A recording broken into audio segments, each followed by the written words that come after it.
ជំរាបសួរពុកម៉ែបងប្អូនកូនក្មួយទាំងអស់គ្នាឥឡូវនេះស្រូវសាទី2របស់នាងខ្ញុំត្រូវបានប្រមូលផលច្រូតកាត់រួចរាល់ហើយ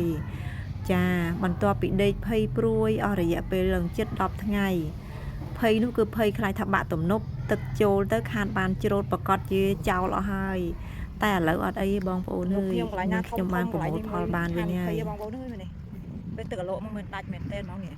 មិនត្រឹមដាច់ទេណាមានទឹកជ្រាបចូលទៀតនេះអាឡូឈុចមកគឺចូលរហូតចូលស្រែតែម្ដងនេះ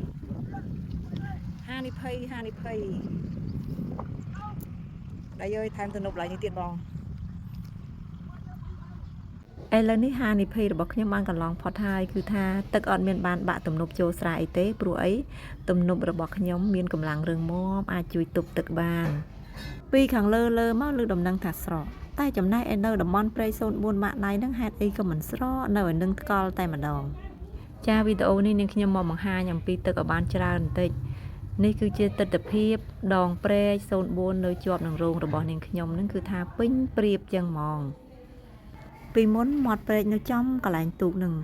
ប្តីខ្ញុំដាំដើមឈើអមជាមួយនឹងមាត់ព្រែកតែឥឡូវដើមឈើមិនមែននៅលើមាត់ព្រែកទេគឺនៅក្នុងព្រែកវិញម្ដងចាទឹករលកវាយដាច់ដីអស់ហើយរោងលោកតានេះធ្វើចម្ងាយ3ម៉ែត្រពីមាត់ព្រែកឥឡូវនេះដីដាច់ដល់រោងលោកតាតែម្ដងកន្លែងនេះក៏ជាកន្លែងហានិភ័យមួយដែរបើសិនជាបាក់ទំនប់ចំកន្លែងហ្នឹងគឺចូលស្រែទប់អត់ជាប់ទេឥឡូវថ្ងៃមុនហ្នឹងប្តីខ្ញុំគាត់កាយយកអីយកមកកាយបិទបានប៉ុណ្ណឹងដែរ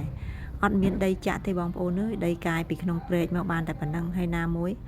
អាអិចហ្នឹងកាយវាទៅជាមួយនឹងដើមឈើដែរ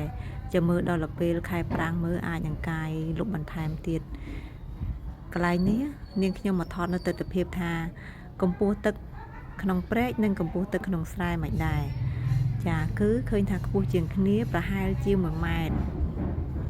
នៅថ្ងៃអាទិត្យទី29ខែមិថុនាឆ្នាំ